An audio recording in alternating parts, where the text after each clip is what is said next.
Après un excellent épisode la semaine dernière, Monday Nitro remet le couvert pour sa dernière avant les Saturday Night's Main Event. Nous sommes restés sur le retour de Drew McIntyre, la confrontation Seth Rollins, CM Punk, le heel turn de Kofi Kingston et de Xavier Woods, ainsi que la poursuite du programme entre Rhea Ripley et Liv Morgan. Ce soir, dans le Main Event, Raquel Rodriguez fait face à Rhea Ripley dans un Anything Goes match. Traduisez ça comme vous voulez, c'est un match où tout peut arriver, donc c'est un match sans disqualification, un street fight, peu importe. Et on va saupoudrer le tout avec des transferts qui vont commencer à se teaser, à s'annoncer entre Monday Nitro et SmackDown pour préparer, comme vous en doutez, l'arrivée du show rouge en diffusion sur Netflix. Et Netflix, ils ont demandé du très gros star power, alors il va falloir équilibrer. On est donc parti pour le raw recap de cet épisode qui s'est tenu dans la nuit, du lundi 9 au mardi 10 décembre 2024 depuis Wichita dans le Kansas. Merci pour les commentaires, merci pour les pouces bleus et on est parti, le générique. Et un et deux et seulement deux, pas besoin de plus pour être heureux. On se détend, on allume l'ordi, c'est l'heure de retrouver Spirit. Ça va causer de 619, de son pom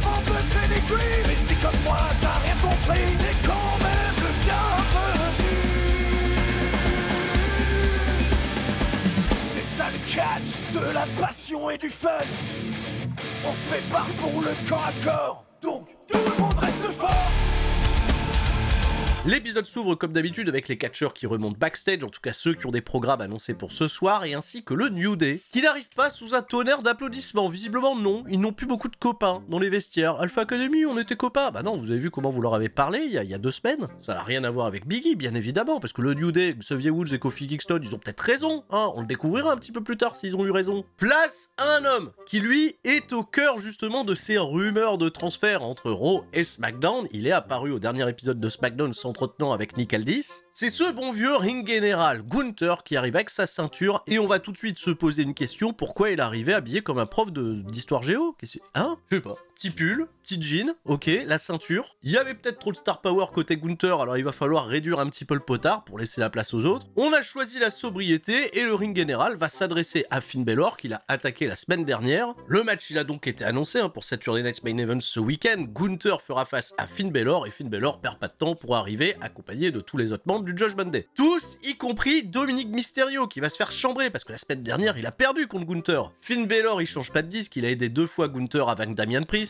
Il se prétend légitime alors que Gunther lui dit qu'est-ce que t'as fait pour être légitime et être aspirant au titre à part te plaindre. Finn Balor ceci dit ne te méprends pas parce que t'es quelqu'un que j'ai par le passé beaucoup respecté, notamment il y a 8 ans quand tu as été le meilleur du monde mais seulement l'espace d'une soirée. Ah ça fait toujours mal de rappeler à Finn Balor qu'il a été champion en 2016, l'histoire d'une soirée. C'est le petit truc qui est à l'origine de tout le malaise de Finn Balor et qui justifie sa position de heel actuelle. Gunther lui dit qu'il est meilleur champion que lui au présent et qu'il le sera encore pour des milliers de jours à venir. Ah bah oui, s'il va du côté de SmackDown. Bon, SmackDown, ça n'a pas été évoqué, donc Finn Balor et ses sbires, ils encerclent le ring. Arrive alors Damian Priest, une attelle à la main, mais il s'en bat les couilles, il vient, il défonce tout le monde. Finn Balor, il bat en retraite dans le ring et il tombe sur qui? Il tombe sur Gunther. Il y a une situation de 2v1, mais Gunther, ça reste quand même méchant, il va pas s'allier à Damian Priest. Hop, il l'a foutu à terre. La bagarre, elle s'est délocalisée à l'extérieur du ring. Damian Priest est resté debout, il est remonté dans le ring, il s'est fait casser la gueule par les membres du Judgment Day. Et Finn Balor lui a porté, encore une fois à 3 reprises, le coup de grâce. Il a posé avec la ceinture devant le regard impuissant d'un Gunther resté à l'extérieur dans son habit de professeur de géo, d'histoire géo, je sais pas ce qui se passe.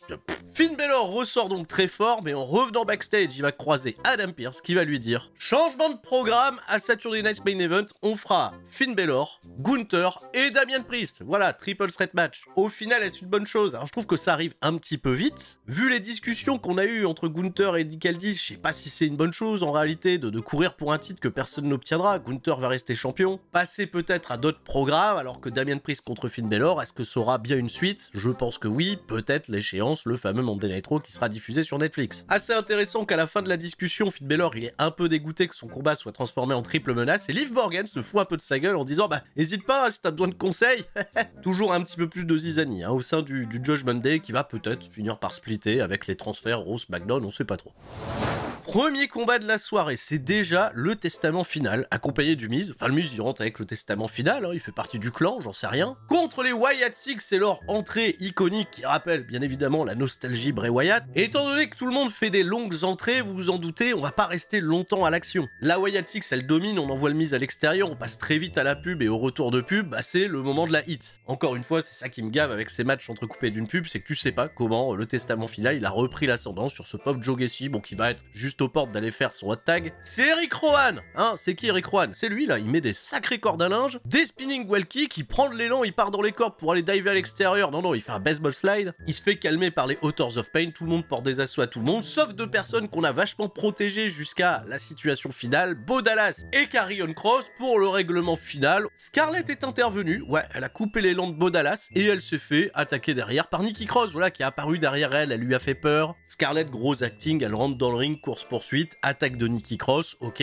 Les auteurs du pain, Eric Rowan, Dexter Lumis, Joe Gacy, on les revoit plus. Face à face, Karrion Kross et Bo Dallas a l'avantage, mais là le Miz, eh ouais, le Miz il débarque, il se prend un mandible claw de la part de Bo Dallas, et c'est Paul Ellering, dans le dos de l'arbitre qui était peut-être occupé à s'assurer que Nikki Cross et Scarlett se battent dans les règles, j'en sais rien, elles étaient pas dans le match. Est-ce qu'on a besoin d'avoir des arbitres qui s'occupent de gens qui sont pas dans les combats? Et bah il y a Paul Ellering, il a acheté de la poudre blanche, je sais pas, de la drogue des catcheurs des années 80, vu qu'il a bien connu cette époque-là, j'en sais rien. Et la poudre blanche, elle a aveuglé Bo Dallas qui a péri, et oui, dans le finish de Karrion Kross, et de ce fait, le testament final a gagné. Bah, je suis un peu sur le cul. Moi, je pensais qu'on allait protéger la Wyatt Six, pas leur donner de défaite. Ça reste un truc entaché qui met en avant le grand retour de Paul Ellering, hein, vous y attendiez pas.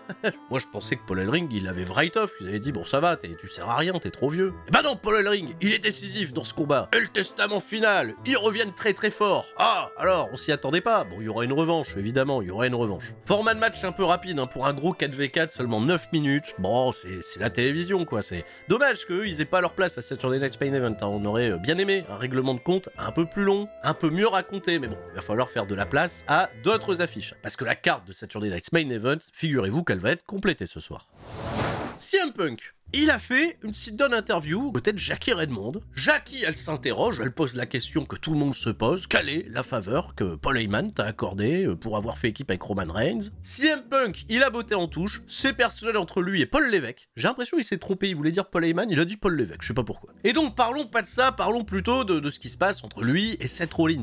Ah là là, Punk, il en a soupé de ses affaires là, avec Seth Rollins. Il explique que le gamin, à l'époque, quand il avait 16 ans, il est venu personnellement voir CM Punk pour que CM Punk l'entraîne. CM Punk, il a tout de suite vu le gros potentiel en Seth Rollins. Ah, l'origin story ici. CM Punk, il précise même qu'il a empêché Seth Rollins de se faire licencier par WWE à l'époque. Ah bon? Peut-être que c'est un sous-entendu sur le fait que CM Punk, il ait pensé à l'idée du Shield. En 2012, il a ramené roster principal Dean Ambrose, Seth Rollins. Il voulait Chris Hero. Bon, ça, il en a pas parlé, mais ça a été Roman Reigns qui a été choisi par la machine. Punk, il surenchérit. Seth Rollins, il est super. Il a réussi à se faire son petit bonhomme de chemin. Il a accompli plein de choses. Mais par contre, il fait l'innocent. Hein. Je comprends pas quel agenda il a sur moi. Je sais pas ce qu'il me veut. Je sais pas.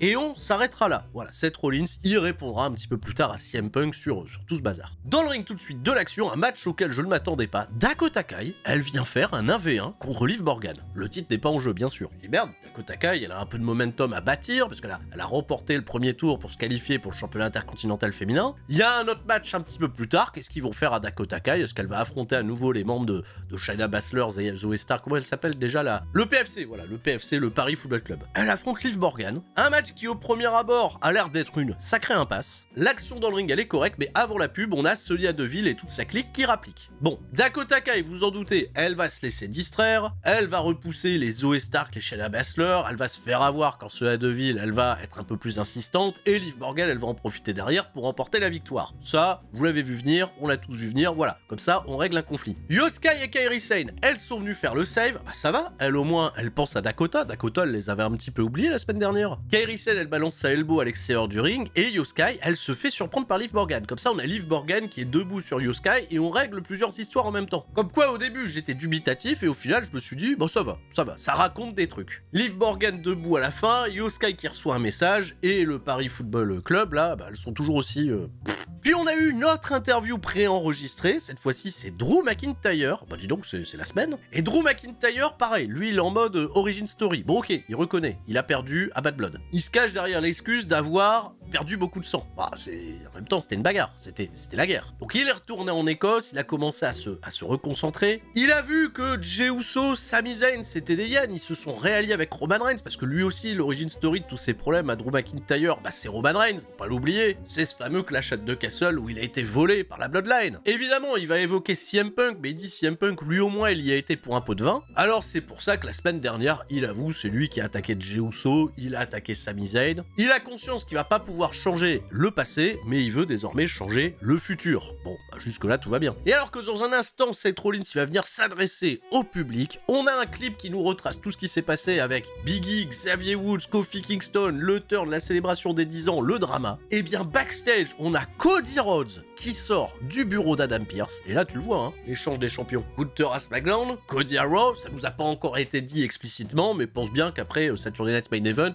ils vont nous faire des annonces. Cody, en sortant du bureau, il tombe sur qui? Il tombe sur le New Day. Et il dit au New Day, vous devriez avoir honte de ce que vous avez fait. Ah ouais, Cody, il est à peine arrivé à Monday Nitro qui fait déjà la morale aux gens. Et c'est d'ailleurs la seule interaction que Cody Rhodes il va avoir sur le show. Il fait la morale. Avec Xavier Woods et Kofi Kingston, bah les couilles de la morale. Cody Rhodes le daron, hein. Il veut daronner les gens. Étrange.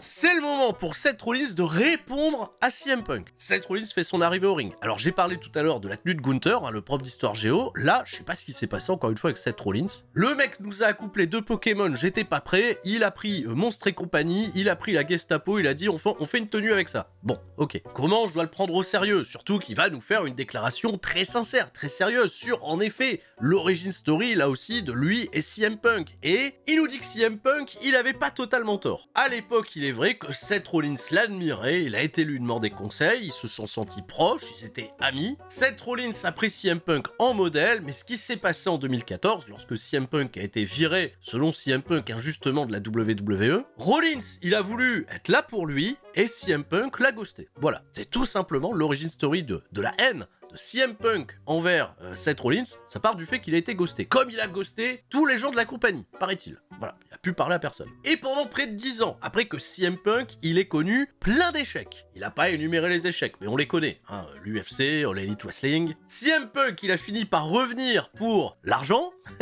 Et pendant tout ce temps-là, Seth Rollins, il s'est cassé le cul dans cette compagnie et il a accompli 2 fois plus de choses que CM Punk. A commencé par 2 fois Main Eventer et WrestleMania. Haha, alors, ça aussi, c'est l'origine story de CM Punk. Hein. Il est revenu pour Main Eventer et WrestleMania, on a mis le petit fusil de Chekhov ici. Voilà, on le récupérera peut-être plus tard. Donc le public, est-ce qu'il a écouté Seth Rollins? Pas vraiment, il chante pour CM Punk. Bah il dit, bah oui, mais moi aussi j'aimerais bien chanter avec vous, mais maintenant je peux plus. Le mec est un hypocrite. Je vous ai dit tout ce que j'avais à dire, je changerai pas d'avis, mais peut-être celui qui veut faire changer d'avis à Seth Rollins, c'est à nouveau Sami Zayn. Marie Meltou, bah lui, alors voilà celui-là. Sami Zayn et Seth Rollins s'étaient affrontés la semaine dernière. Ok, Rollins a battu Zayn. Bon, le finish, il était discutable. Mais Sami Zayn, ok, il s'excuse auprès de Seth Rollins, ok, je t'ai accusé à tort d'avoir attaqué Jey Uso, je sais que finalement c'est pas toi, c'est Drew McIntyre, mais cependant, je veux pas me mêler de ce qui me regarde pas entre toi et CM Punk, attention quand même, attention à pas devenir comme cette hyène de Drew McIntyre. Voilà, de ce fait, Sami Zayn attaqué par Drew McIntyre, il a un agenda avec Drew McIntyre. Sami, il dit que Seth Rollins, à la différence de McIntyre, c'est un bon gars, on est limite des amis d'enfance, nos gamins ils jouent ensemble au parc, je sais pas qui nous raconte, mais ok,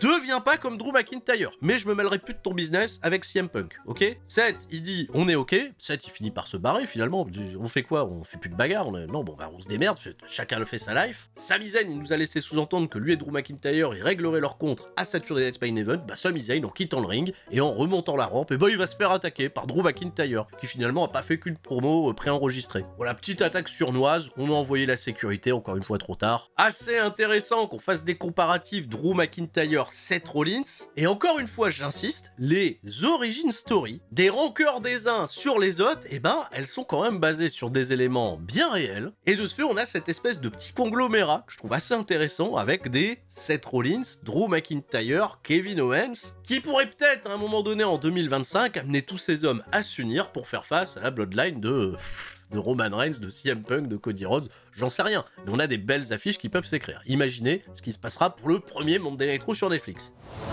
Le tournoi pour inaugurer le championnat intercontinental féminin se poursuit. Zelina Vega fait face à Ivy Nile et Lyra Valkyria. Un petit match plutôt sympa d'un peu moins de 8 minutes. Les femmes, elles ont pas beaucoup d'histoire en ce moment, c'est assez calme pour elles. Pas beaucoup de hits malheureusement sur Ivy Nile qui doit camper le rôle de la heel. Zelina Vega, elle montre de bonnes choses dans le ring et Lyra Valkyria suscite de bonnes réactions. Son truc avec les wouh là, ça marche plutôt bien. Sans trop de surprise pour ma part, c'est Lyra Valkyria qui va s'imposer. Elle qui a reçu quand même une assez bonne construction depuis qu'elle est arrivée dans le roster principal. Elle a été un peu discrète, j'ai trouvé, ces dernières semaines. Et malgré le temps imparti pour ce combat, je le rappelle, moins de 8 minutes, on a eu de l'action plus que correcte. Les quarts de finale se poursuivront dans les semaines à venir. Peut-être pour une finale qui aboutira à la première sur Netflix. Ça peut coïncider au niveau des temps. On aperçoit à bref moment Rhea Ripley qui se prépare pour son combat contre Raquel Rodriguez. On a un gros plan bien vénère sur son dos très musclé. Et ouais, en plus d'affronter Raquel Rodriguez, là qu'elle lui pique sa gimmick. Damien Priest, il vient lui faire un petit check pour lui souhaiter bonne chance. Ça sera bien évidemment pour plus tard dans la soirée. Backstage toujours, Katie Kelly. Elle interviewe le New Day. Ah, la célébration des 10 ans, ça s'est pas bien passé. Comment ça s'est pas bien passé? On a juste dit la vérité. Et Xavier Woods, très vite, il boycotte l'interview. Il vient même piquer la caméra du mec qui l'est filmé. Et lui et Kofi, ils vont remonter le couloir, passer la gorilla position et ils vont aller s'expliquer auprès des gens. C'était marrant. Et de ce fait, c'était bien parce qu'ils font une entrée sans musique. Voilà, il n'y a pas de musique. On entend juste les huées du public. Et d'ailleurs, une fois qu'ils vont être sur le ring, ils vont prendre le micro. À peine ça parle, ça va huer. On se croirait avec Dominique Mysterio à l'époque. Kofi s'étonne, il fait comment ça? Ils réagissent comme ça, c'est pas possible. On leur a donné 10 années de positivité et eux, ils vont retenir qu'une mauvaise journée. Ah, pas mal, hein, Kofi Kingston qui découvre comment le catch fonctionne, c'est bien. Et à la fois, c'est amusant de les voir se faire huer tout le long du segment, mais au final, bah, ils ont pas dit grand chose, ils ont même rien dit parce qu'ils ont pas été capables d'en placer une et ils ont décidé de rebrousser chemin et de se barrer. De la hit pour de la hit, ok, ça fait pas avancer le schmilblick. Par contre, le public chante à fond la caisse pour Biggie. Hein. Là,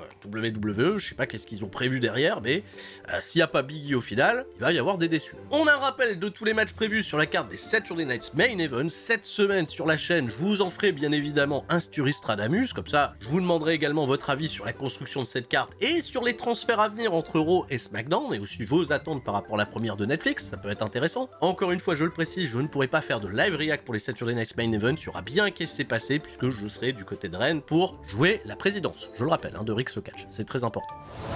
Le main event, Rhea Ripley contre Raquel Rodriguez. Rhea Ripley, grosse entrée de star. Raquel Rodriguez, elle arrive après la pub, et bah pas le temps d'arriver très longtemps pour Raquel Rodriguez. Elle se fait attaquer par Rhea Ripley, ça se bagarre dans le public. Leur bagarre, elle va se délocaliser près du ring parce que les commentateurs l'ont rappelé, même si tout peut arriver dans ce combat, le tomber, il doit se faire dans le ring. On va terminer la séquence avec Raquel Rodriguez qui balance Rhea Ripley au-dessus de la table des commentateurs. On est parti à la pub et au retour de pub, bah les deux femmes, elles étaient au centre du ring en train de dormir. On nous a expliqué, c'est parce qu'elles s'étaient foutues un big boot en même temps, et là on a envoyé les finishes, les frères, à la vitesse de l'éclair. Bon, il y a des armes, il y a tout un bordel, c'est l'anarchie. 2-3 petits spots avec des chaises notamment, et Liv Morgan est arrivée. On s'en doutait.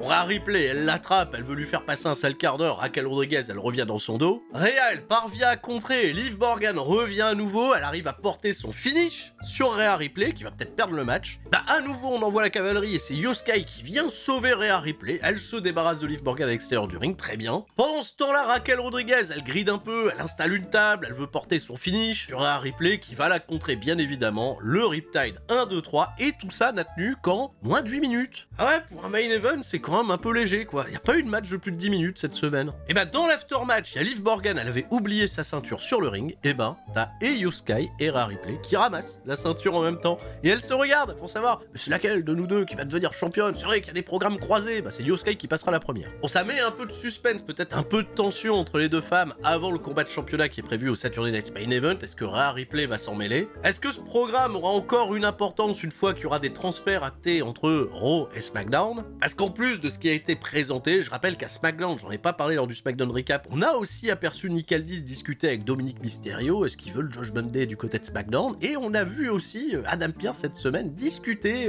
discrètement avec Tiffany Stratton, hein, qui détient, je le rappelle, le Money in the Bank. Ah, ça pourrait remettre l'église au milieu du village. On verra bien. C'est la fin, cet épisode de Monday Night Raw. Pas le meilleur des épisodes. Prenez soin de vous et restez forts, c'est le plus important. On se retrouve cette semaine pour la suite, le Sturistradamus de Saturday Night Main Event. Exceptionnellement, pas de SmackDown Recap pour des raisons de voyage hein, du côté de Rennes, je le redis encore. Je vous dis à la prochaine et restez forts, c'était Sturi. Ciao, bye bye.